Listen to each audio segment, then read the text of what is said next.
The Weekly, hosted by the editors of Pro Builder and Pro Remodeler, starts now. Young people don't want to work in the construction trades.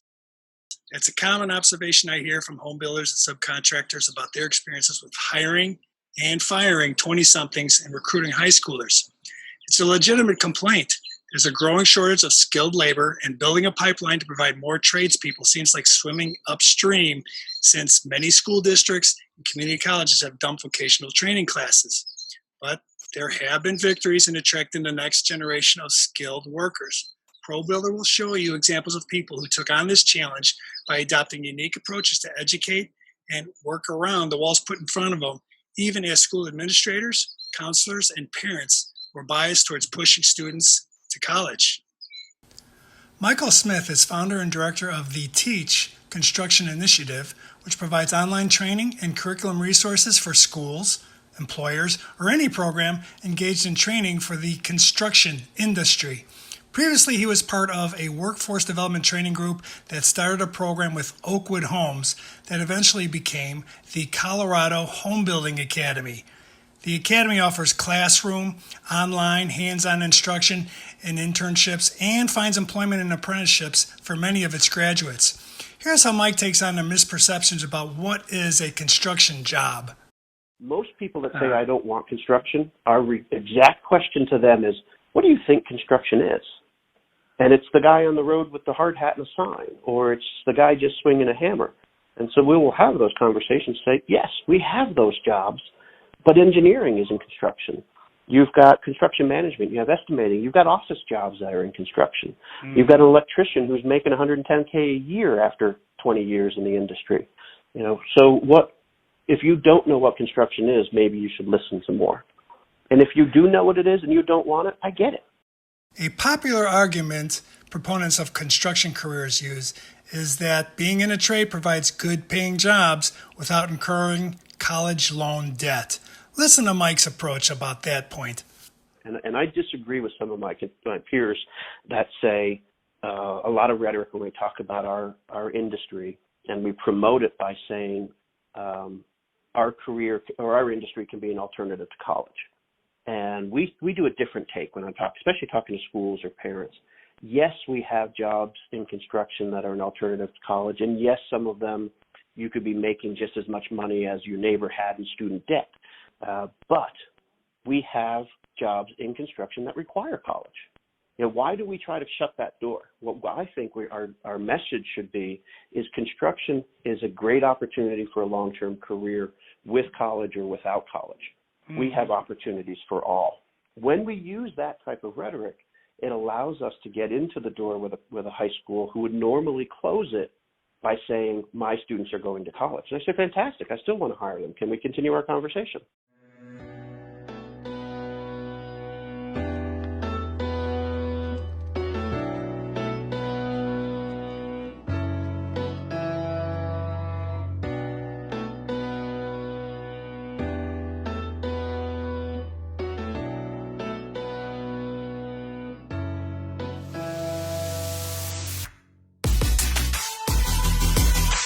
Brandon Patterson is one of the founders of the Iowa Skilled Trades Movement, which raised more than $2 million to open the Skilled Trades Academy, a regional pre-apprenticeship skills and training program for high school students in Des Moines.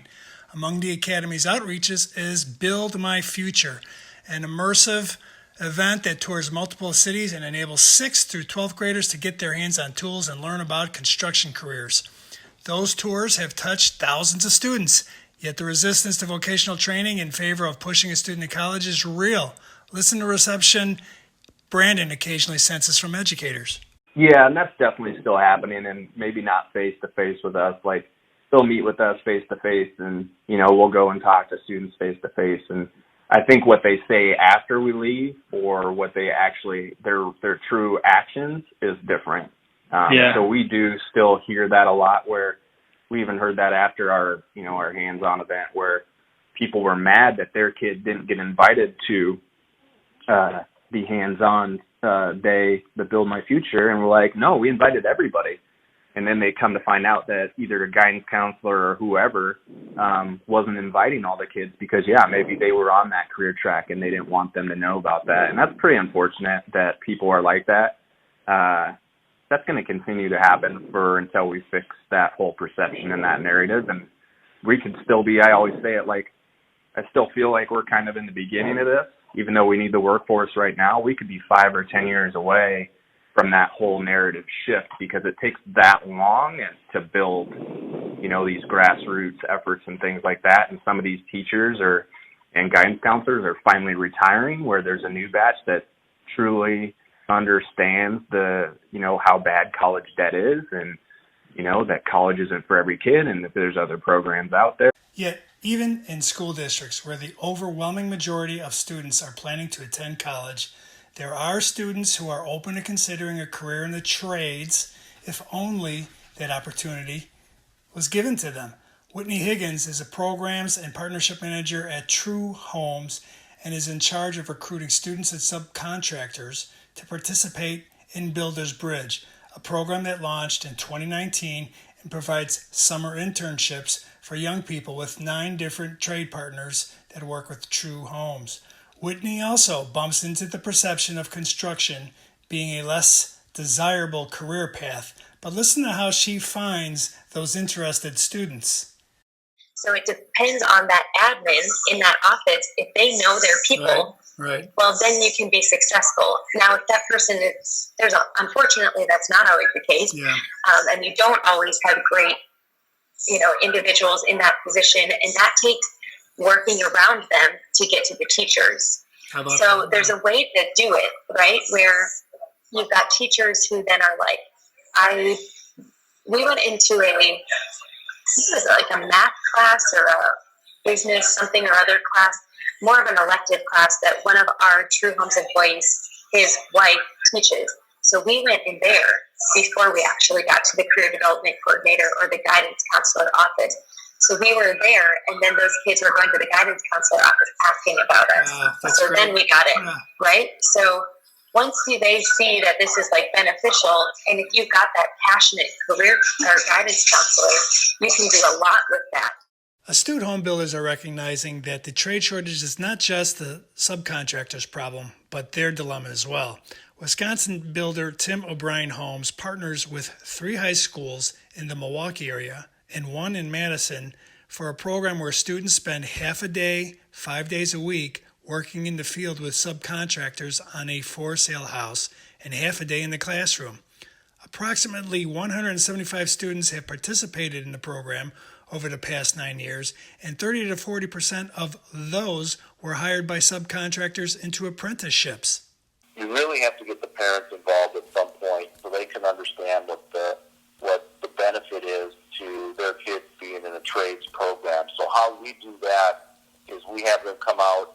We have a pre-drywall orientation on a Saturday so parents can attend, and just before we insulate, and we have all the kids there. The parents are invited. The teachers there.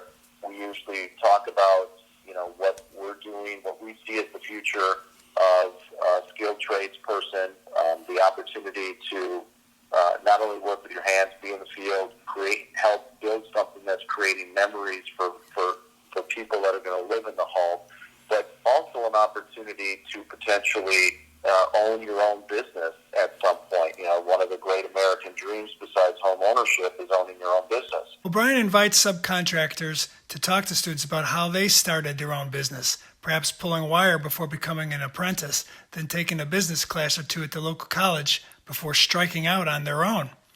Some students, after getting field experience through the O'Brien Building Program, did go on to college to pursue a construction management degree, and there are plenty of others who found direction for their careers thanks to programs like these.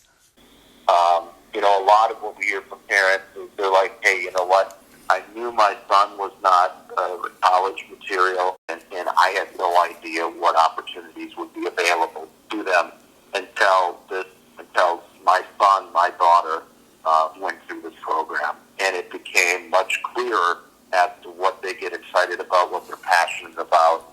And I feel a lot more higher level of comfort and certainty knowing that there is an avenue out there that my son or daughter can really have a career in, can really get excited about, get up every morning, and really, really want to go to work, really be out there working with one of the last great handmade products in the world.